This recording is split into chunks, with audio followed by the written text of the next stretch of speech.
Olá, amigos, companheiros de jornada, companheiros de aprendizado, todos nós, estudiosos da doutrina espírita, que bom nos reunirmos novamente para juntos conseguirmos compreender a dimensão do significado das diretrizes espirituais.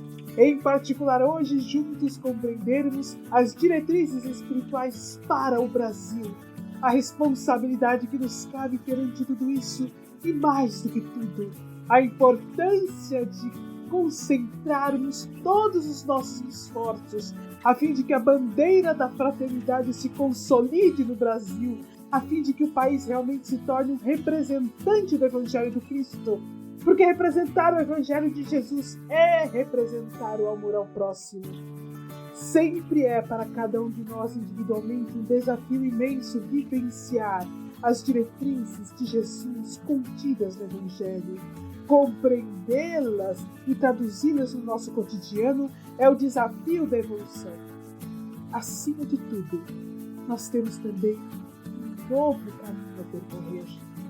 Fazer com que realmente, de almas ajoelhadas aos pés do Cristo, conscientes de nossas falhas, mas também conscientes de nossa vontade de fazer melhor, pedirmos ao Mestre que abençoe os caminhos do Brasil, para que a doutrina espírita se irradie por todo o país, para que possamos compreender o significado de vivenciar a doutrina espírita como doutrina da transformação. Como seria, meus amigos, trazendo novamente a citação que nós fizemos no último podcast, no último episódio, do trecho de Brasil, Coração do Mundo, Pátria do Evangelho, em que Jesus conversa com Eliú sobre a nossa terra querida, a terra de Santa Cruz, estabelecendo aqui o alicerce de seu Evangelho de amor. Se o Cristo retornasse agora, em 2021, para visitar o Brasil, ali, transitando pelas terras, observando os resultados, percebendo a concessão que foi feita para este país e como nós estamos trabalhando com aquilo que ele nos trouxe. Que Brasil o Mestre encontraria? Veria Jesus o seu Evangelho estabelecido nas relações entre os homens? Mais ainda, veria o Mestre o Evangelho estabelecido nas relações entre os espíritos dos diversos reinos que habitam o Brasil? E se encontrássemos o Mestre, por exemplo, num grande congresso, em que se apresentasse as condições de todo o nosso país, e o Mestre, então, viesse nos falar ao final deste congresso? Como o olharíamos?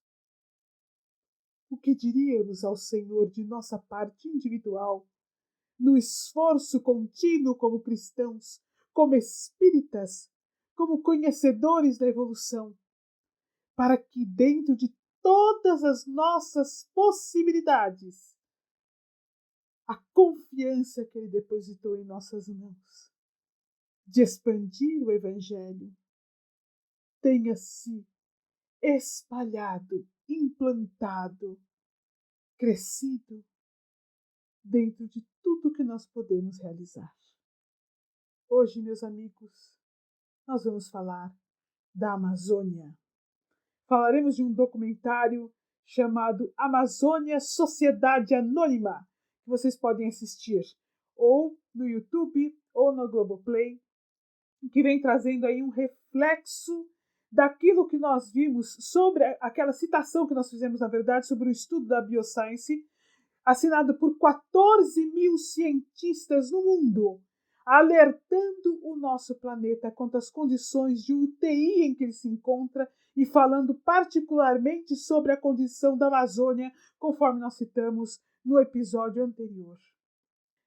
Nós, então, podemos ver o olhar dos cientistas, nós podemos ouvir o olhar do documentário, nós podemos estudar a respeito e, aliás, somos realmente estimulados a fazê-lo para que nós possamos conhecer a realidade tal qual ela é. Mas a lógica do Evangelho não pode nunca nos abandonar. As bases da doutrina espírita e seu conhecimento de transformação como guia seguro, estrada correta, caminho iluminado, onde o Cristo fez os primeiros passos para que nós possamos seguir rumo à regeneração. Todo este conhecimento deve ser a base para o julgamento. Novamente, meus amigos, nós somos convidados a nos sentar como alunos da doutrina espírita, a ouvir tudo o que está ocorrendo em nosso país e a trazer o conhecimento que nós adquirimos ao longo de todo este ano de estudos para com a lógica da doutrina. O pilar do Evangelho e do amor ao próximo, sempre. O conhecimento sobre a evolução do espírito e o entendimento do que vem nos mostrando a ciência, nós possamos compreender o que ocorre, o que podemos fazer enquanto indivíduos, enquanto sociedade, principalmente enquanto espíritas, homens de bem, detentores do conhecimento espiritual, aqueles que compreendem os caminhos da evolução, aqueles que trabalham para melhorar a si mesmos, aqueles que conhecem o homem de bem conforme nos diz o Evangelho, aqueles que compreendem o trânsito do Espírito ao longo dos diversos reinos, aqueles que conhecem as leis de ação e reação. Enquanto sociedade espírita, porque o Espiritismo é uma sociedade composta de cristãos, determinados a fazer o melhor dentro de suas possibilidades, se esforçando para pouco a pouco galgar os caminhos de vencer a si mesmos. O que nós, enquanto sociedade espírita, podemos fazer, mas devemos fazer no dever de cristãos perante o Brasil, coração do mundo, pátria do Evangelho. Vamos hoje cumprimentando os nossos companheiros de podcast que transitam conosco no conhecimento da doutrina e do entendimento sobre a alma dos animais, sobre a evolução. Olá, Tiago, olá, Natália, olá, Nádia, tudo bem? Vamos então ouvir sobre a Amazônia, Sociedade Anônima, trazendo tudo que nós conhecemos até hoje, para que nós possamos compreender realmente o nosso papel nessa estrutura. Oi Sandra, oi Natália, oi Nádia, tudo bem?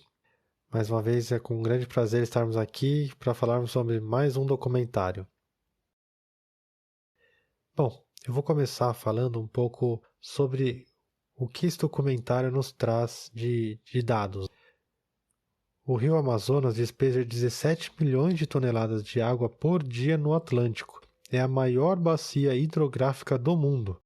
A maior biomassa florestal do planeta com maior concentração de biodiversidade da Terra também, com mais de 180 línguas nativas faladas na região. São línguas, por exemplo, de indígenas, de quilombolas, comunidades ribeirinhas, entre outras. Isso representa 61% do território brasileiro. A Amazônia é o centro produtor de diversos materiais como minério, madeira e também é explorada para soja e pecuária. O desmatamento atual da região já atinge 19% e cresce a cada ano. Há alguns estudos que dizem que, se o desmatamento chegar a 40%, a floresta vai perder características estruturais. Um ponto notável é que a Amazônia protege o Brasil de cataclismas como furacões e tornados em todo o oceano próximo, pois a floresta tem um mecanismo que freia os ventos, impedindo que eles se formem nos mares. A floresta existe há milhões de anos. Como explicar que ela saiu ilesa às diversas alterações que tivemos no planeta? Há uma teoria que diz que ela tem capacidade de puxar o ar úmido do oceano para dentro do continente. Ela puxa os ventos e a umidade vem com eles, assim que é certo afirmar, onde tem floresta, chove. A floresta tem mais olhos do que folhas, isso é o que os indígenas nos dizem. Cada copa de árvore tem cerca de 10.000 insetos, sem falar nos fungos e bactérias. O que é impressionante é que a tecnologia das árvores é invisível para nós em olho nu. Por exemplo, uma árvore evapora mais de 100 litros de água na atmosfera, e a Amazônia toda são cerca de 20 bilhões de litros por dia. Então aí a gente vê o quão grande é a dimensão da Amazônia. E aí a gente se pergunta, né? Quanto de eletricidade precisaria para evaporar toda essa água? E aí o documentário nos traz que Itaipu precisaria trabalhar em potência máxima durante 145 anos para evaporar apenas um dia do que a floresta produz. Então a gente vê aí o quanto de energia que realmente não está divulgada e nem a gente consegue observar, né? Seguindo, na floresta, grandes obras de infraestrutura, pecuária intensiva, grilagem, extração ilegal de madeira e até assentamentos de reforma agrária e agricultura. Só para a gente ter uma ideia, falando sobre o planeta, as florestas elas existem nos trópicos e são desertos nas pontas, né? No topo e na parte de baixo. Há um quadrilátero da sorte, que deveria ser deserto e não é. Só para a gente ter uma ideia, né? No Brasil principalmente, seria na região de São Paulo, Cuiabá, na Cordilheira dos Andes e Buenos Aires. Essas regiões são beneficiadas com a irrigação dos ventos úmidos da Amazônia, que a Cordilheira dos Andes não deixa escapar. A floresta não pode ser mantida com miséria e, principalmente, sem desenvolvimento sustentável. Só no último ano, nós desmatamos um território 3 vezes o tamanho do município de São Paulo. É muita área desmatada, né? Falando um pouco agora sobre a questão da madeira, inclusive, né? 80% da madeira tirada da Amazônia fica no Brasil. Porém, 70% da madeira vendida só em São Paulo é irregular. Na Amazônia, já exterminamos o tigre de dente de sabre, as preguiças gigantes, tatus que tinham o tamanho de um carro. Mas o século XX teve um boom de extermínio ainda muito acima dos padrões do planeta.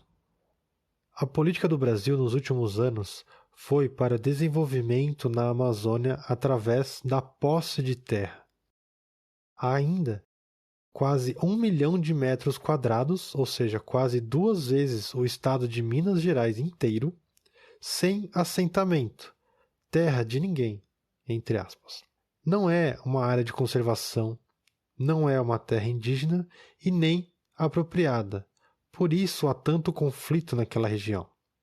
Tirar a madeira é o primeiro passo para a grilagem, que é, na verdade, a ocupação ilegal de terras.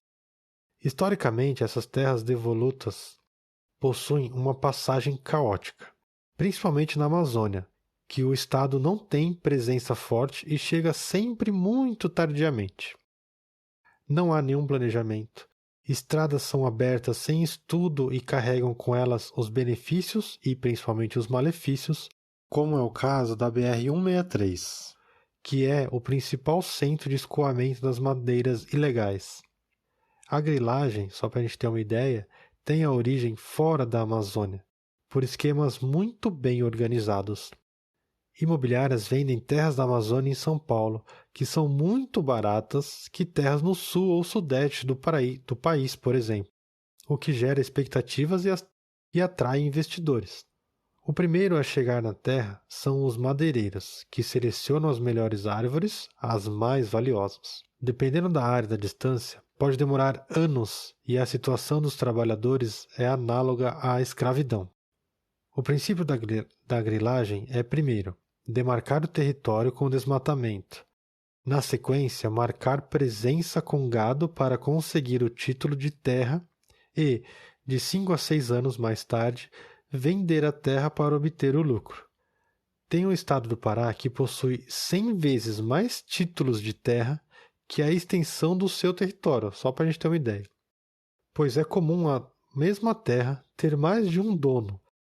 Os títulos vão sendo gerados um sobre o outro, não há controle, e os cartórios comumente pegam fogo naquela região, perdendo tudo. Aí a madeira extraída ilegalmente, muitas vezes recebe o documento do Estado para ser vendida. A extração de madeira gerou, só em 2009, apenas 2% de empregos na população economicamente ativa da região. Esse documentário, Amazônia S.A., cita que a principal forma de se evitar a grilagem é não permitir a privatização das terras devolutas da Amazônia. Para isso, é preciso, primeiro, mapeá-las e transformar a área em área de proteção. Manter o que está em pé sai muito mais barato que reflorestar. E faz muito mais sentido, não é mesmo?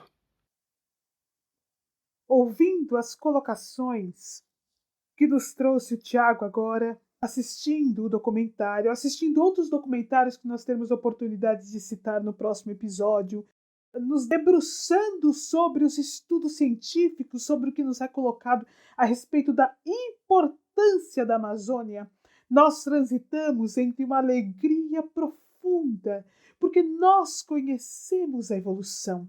Então, no início de toda a descrição que nos traz o Tiago, nós somos capazes de vislumbrar a vida espiritual abundante, o verdadeiro reservatório de evolução que é a floresta amazônica dentro deste Brasil, que é o maior país espírita do mundo, detentor do conhecimento da evolução, onde o pilar da lógica trazido pelo Espírito de Verdade explica todas as lacunas que a ciência ainda não consegue explicar no processo de evolução, onde a partir da compreensão que é o Espírito que evolui, e cada vez que ele evolui ele recebe um corpo físico mais elaborado, nós podemos então entender a gama dos processos de evolução de todos os reinos que existe dentro da floresta amazônica.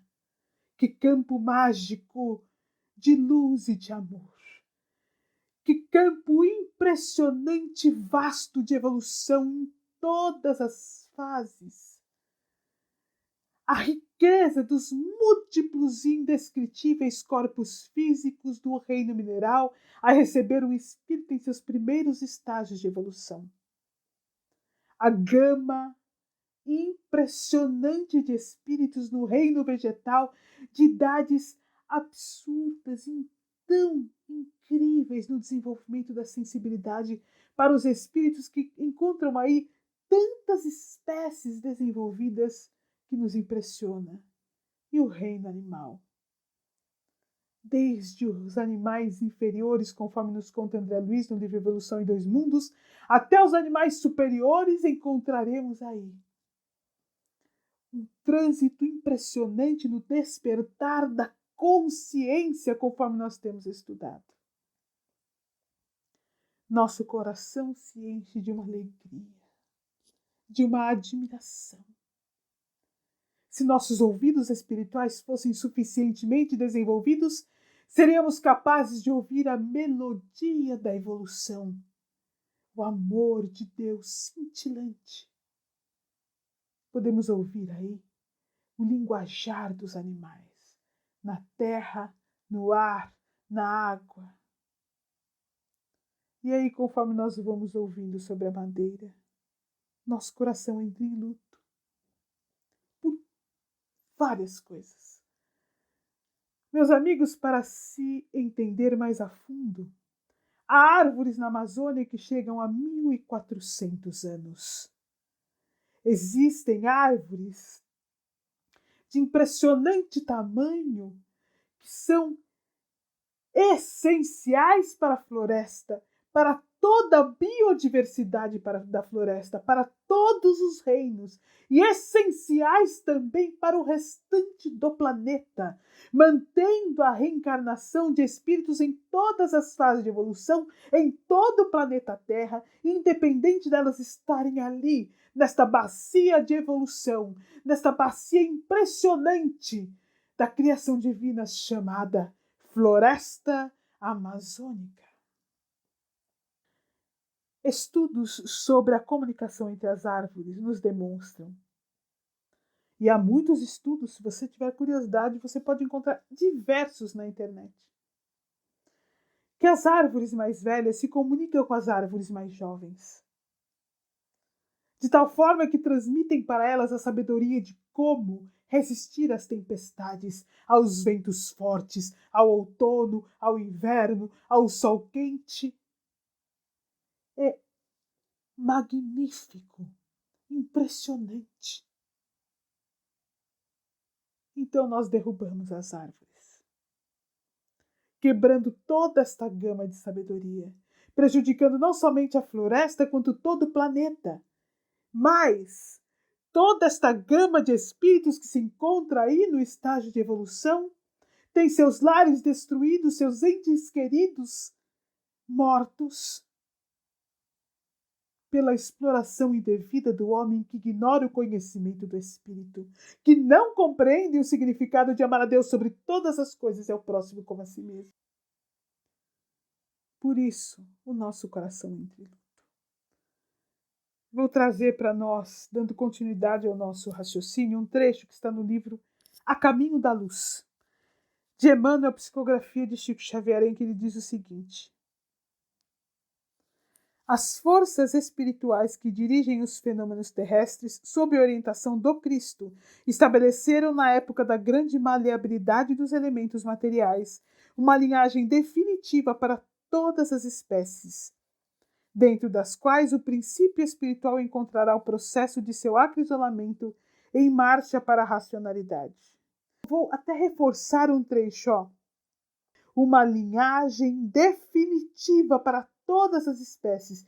Como nós sabemos, meus amigos, como temos estudado juntos aqui a partir da doutrina, o conhecimento do próprio livro A Caminho da Luz, Evolução em Dois Mundos, de André Luiz, Psicografia de Chico Xavier e Valdo Vieira, o Livro dos Espíritos, o Evangelho dos Animais, livros que nos trazem o conhecimento profundo sobre a evolução, nos demonstrando que o espírito evolui à medida que ele vai evoluindo, recebe um corpo físico cada vez mais elaborado, como nós já dissemos hoje aqui neste episódio, estamos reforçando para trazer para nós uma linha de raciocínio. Conforme nós já entendemos esta diretriz da evolução, fica fácil de entender que, olha, foi estabelecido uma linhagem ao longo das múltiplas espécies, ou seja, modelos físicos definitivos para que os espíritos encontrem dentro destes modelos físicos, dentro desta roupagem, que é o corpo físico, necessário para o processo de evolução. Então, vou ler de novo. Olha, uma linhagem definitiva para todas as espécies, dentro das quais o princípio espiritual encontraria o processo de seu acrisolamento em marcha para a racionalidade. Os peixes, os répteis, os mamíferos tiveram suas linhagens fixas de desenvolvimento. E o homem não escaparia a essa regra geral.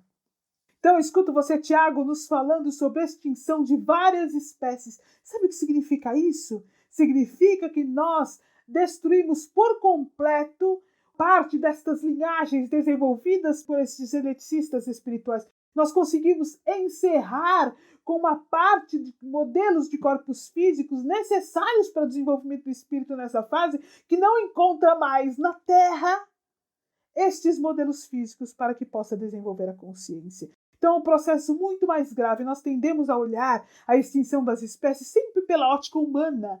No entanto, meus amigos, é preciso olhar pela ótica do espírito, compreender pela ótica da evolução, entender que foram milhões e milhões de anos para que se estabelecessem essas linhagens, para que o espírito encontre os caminhos no seu processo de desenvolvimento da consciência, e nós estamos destruindo partes desta linhagem, interferindo diretamente na evolução de milhões de espíritos que não encontrarão na Terra aquele modelo físico deixado pelos geneticistas espirituais para o desenvolvimento da consciência. É um processo grave, profundo e muito sério, que deve nos levar a nos sentar e pensar e refletir a gravidade de nossos atos perante as leis divinas, interferindo na nossa evolução, mas é de tantos outros que nos cercam, tantos outros que têm tanto direito a evoluir quanto nós, tanto direito a desenvolver a consciência quanto nós.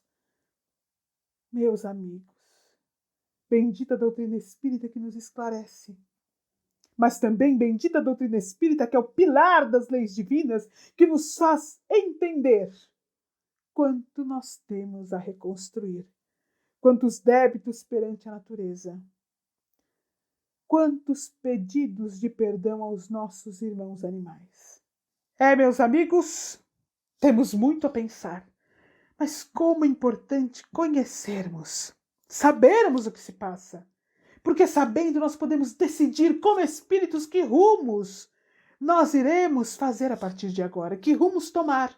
A partir do conhecimento do que se passa, nós podemos fazer um caminho de volta, traçando os passos do futuro a partir do presente, visto que o passado não podemos mudar. Vamos então agora ouvir a Natália para saber o que é que ela tem a nos passar sobre outra parte do documentário. Olá, Sandra, oi, Nádia, oi, Tiago. Bom, pessoal, eu vou falar um pouquinho da parte da pecuária que o documentário aborda, tá? Na Amazônia, a pecuária tem sido mais um instrumento de expansão da fronteira do que uma atividade econômica em si. Com essa expansão da pecuária e os assentamentos da reforma agrária, a Amazônia é hoje a principal fronteira agrária do Brasil. A agricultura na Amazônia, ela representa 21% de toda a área plantada no país, principalmente com a soja. O agronegócio hoje representa 1/4 do PIB do Brasil e mantém o saldo da balança comercial positiva. A infraestrutura do país não dá vazão à grande quantidade de grãos. O próprio setor acabou investindo na logística por terra, rios e portos da Amazônia. Pressionado pelo mercado externo, o setor abraçou a causa do desmatamento zero, até o fim de 2016. Com a moratória da soja, significa que quem desmata sua terra, mais que o permitido, tem que replantar. Com isso, é vendido para fora que há sustentabilidade no processo, mesmo com um passivo ambiental gigantesco. Mas, como nós podemos perceber, será que isso realmente é verdade? Assentamentos da reforma agrária giram em torno de 3.000 famílias. Destas famílias, a maioria possui suas terras em áreas de floresta. Sem nenhuma assistência técnica, essas famílias elas são alvos fáceis da exploração ilegal madeireira. Bom, mais da metade da área desmatada na Amazônia é ocupada por bois. São mais de 77 milhões de hectares de pecuária extensiva de baixa produtividade, produtora de altos índices de gases do efeito estufa e, na maioria das vezes, ilegal, infelizmente. Em 2009, foi revelado que a criação ilegal dos bois era vendida para grandes frigoríficos que processavam a carne e o couro para vender legalmente para os consumidores. Pois é. Para resolver o problema do desmatamento, regularizaram as criações, implantando práticas de pecuária intensiva, que, conforme já vimos em outros documentários, é extremamente cruel para os animais, infelizmente. Que, na visão do documentário, é mais produtiva e não prejudica a floresta. Será, gente? Claro que não, né? Já foi nos mostrado, já foi nos passado em outros documentários que isso não existe, não é assim que funciona. E, mesmo assim, este documentário quer nos mostrar que isso existe, que isso é legal, né? E não é. Isso tudo é muito triste. Eu acho que é triste para a humanidade inteira, né? O que a gente acaba fazendo como ser humano. Para se ter uma ideia, eles quadruplicaram a produção em áreas menores e alterando os pastos com produção de soja. Que essa soja ela é usada na alimentação do gado. Meus amigos, quando eu assisti o documentário e agora ouvindo a Natália falar, fiquei pensando como nós ainda levantamos dúvidas profundas e discussões longas pela nossa ignorância do Evangelho, a nossa ignorância da evolução sobre a questão da pecuária. Nós discutimos sobre a produção de carne, nós tentamos encontrar caminhos que justifiquem a produção para nos mantermos, desculpe o termo, que eu vou usar. Vou me apropriar da colocação de André Luiz. Debruçados, como vampiros, nos alimentando do fluido vital, de corpos físicos que pertencerão a espíritos em evolução. Quanto nós não evitaríamos da degradação da floresta se nós ouvíssemos André Luiz, Emmanuel, Joana de Ângeles, o Espírito de Verdade, e, acima de tudo, se fôssemos capazes de ouvir o clamor de nossos próprios corações, onde a lei divina está instaurada, e se com a mais absoluta sinceridade nos sentarmos a ouvir a lógica do amor, veremos quanto aquilo que nós colocamos no prato reflete a maneira como nós vivemos a fraternidade. O quanto a nossa alimentação reflete o que está em nosso coração. Ah, meus amigos, neste Brasil representante do Evangelho, a bandeira da fraternidade se distancia cada vez mais, quanto mais nos tornamos os maiores exportadores de carne, aqueles que mais exploram os nossos irmãos animais, aqueles que derrubam lares e lares de incontáveis companheiros espirituais, a fim de transformar tudo em pasto, para colocar outros irmãos de jornada, para por fim matá-los e comê-los. E mais nos distanciamos dos processos de regeneração. E mais, ao invés de dar o exemplo do Evangelho de nosso Senhor Jesus Cristo, nós levantamos a bandeira da dor, da exploração, do sofrimento e da crueldade. Juntos aqui nós estudamos por tantos documentários sobre o malefício da pecuária, sobre as conspirações para que não se fale a respeito. Mas ainda que a pecuária se justificasse de maneira ambiental, ainda que a exploração dos corpos dos nossos irmãos animais não causasse malefício ao planeta, e eu gostaria de fazer um parênteses aqui, dizendo que é o maior de todos os malefícios, o maior produtor de gás metano, que é 4 vezes mais prejudicial ao planeta e à camada de ozônio do que o gás carbônico. Fechando parênteses, ainda que isso não fosse o caso, meus amigos, nós estamos matando os nossos irmãos animais. Estamos registrando em sua consciência a crueldade humana. Estamos desconsiderando suas necessidades evolutivas. Estamos nos tornando cada vez mais, com maior impacto e maior número, verdugos cruéis. Os piores obsessores. Os maiores perseguidores.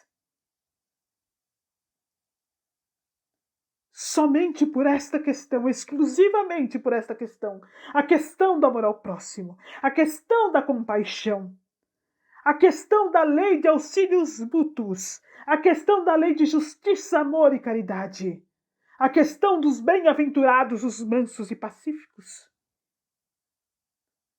haveríamos de recuar e modificar completamente as nossas ações. Por amor aos nossos irmãos animais. Por amor ao nosso Mestre Jesus. Por amor à doutrina espírita, por amor a Deus. E sem dúvida nenhuma, por amor a nós mesmos. Olá, Sandra, Natália, Tiago. Vamos a mais um podcast agora, entrando no nosso querido Brasil. Há investimentos públicos e privados que visam integrar a Amazônia na economia do país, e os principais focos são estradas, minério e hidrelétricas. Esses investimentos eles são bilionários, levando avanço para a região, mas, em contrapartida, a população do Amazonas continua extremamente pobre. À medida que os investimentos crescem, também crescem obras de infraestrutura básica para as cidades, afetando diretamente a vida dessa população, que se por um lado ganha escolas e hospitais, por outro, os produtos ficam cada vez mais caros e o custo de vida se eleva. Porém, a renda da maioria dessas pessoas não cresce no mesmo exponencial, pois a mão de obra empregada, boa parte vem de fora. A usina de Jirau, uma das maiores do mundo, foi construída com base em um licenciamento ambiental fraco. Toda a comunidade ribeirinha do rio Madeira foi prejudicada, pois não há mais peixe nem terra boa para se plantar. Apesar das casas construídas serem melhores, sua fonte de renda foi cortada em mais da metade. Fato é que usinas hidrelétricas são importantes para manter a energia do país. Porém, localizadas na Amazônia, elas provocam grandes alterações nas biotas aquáticas, terrestres e hidrossocial.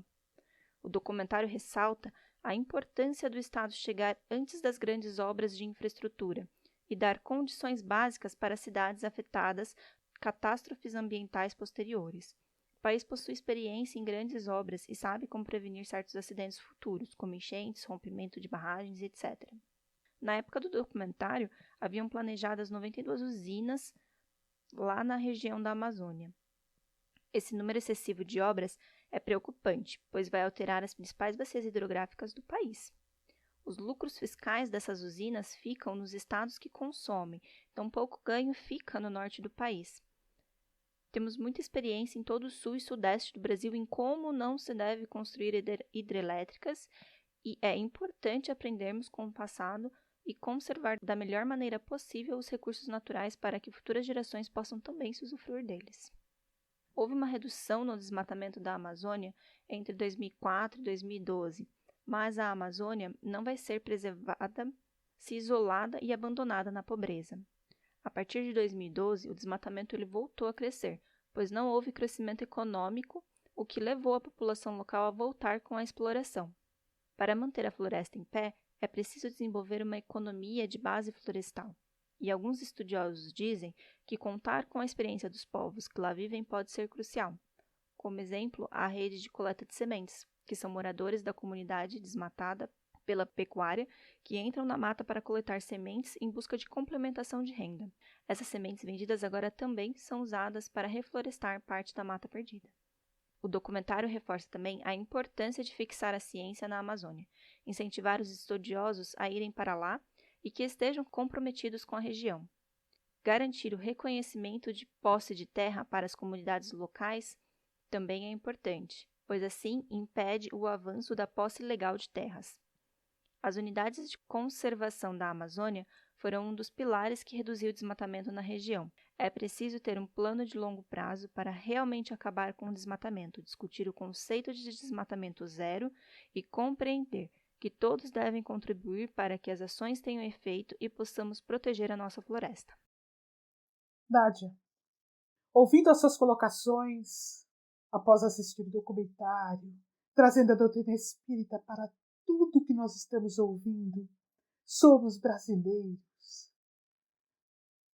Seria importante que fôssemos capazes de dar um reset sobre a floresta amazônica.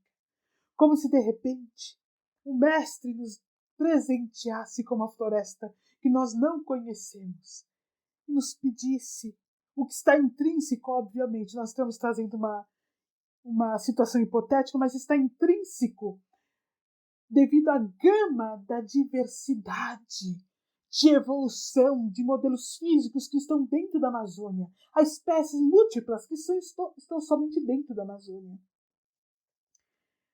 Se ele nos pedíssemos para que cuidássemos desse berçário da evolução do mundo, para que cuidássemos deste campo de luz onde o espírito se desenvolve no ganho da consciência, então nós parássemos para nos perguntar o que nosso desenvolvimento intelectual já nos presenteou pela ciência, para que possamos desenvolver energia, para que possamos criar caminhos que sejam benéficos para nós na reencarnação, porque somos espíritos reencarnados, não somos apenas seres humanos brasileiros, nós somos espíritos reencarnados dentro do tempo eterno, para que nós possamos reflorestar aquilo que não está mais lá, ou seja, reconstruir com o conhecimento que nós já temos aquilo que os geneticistas, arquitetos e engenheiros espirituais nos deram pronto, para que nós possamos criar todo um campo para que estes mesmos geneticistas espirituais encontrem novamente os caminhos, para que o espírito possa encontrar de novo as espécies que nós fizemos perder temporariamente, porque cabe apenas a eles trazer de volta.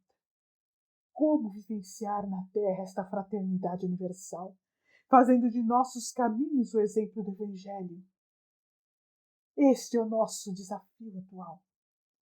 E, meus amigos, vou dizer uma coisa. Ele é possível de acontecer. Porque há uma bandeira de luz que está acima de nós. Há um governador no planeta Terra e há um governador do Brasil, que é Ismael.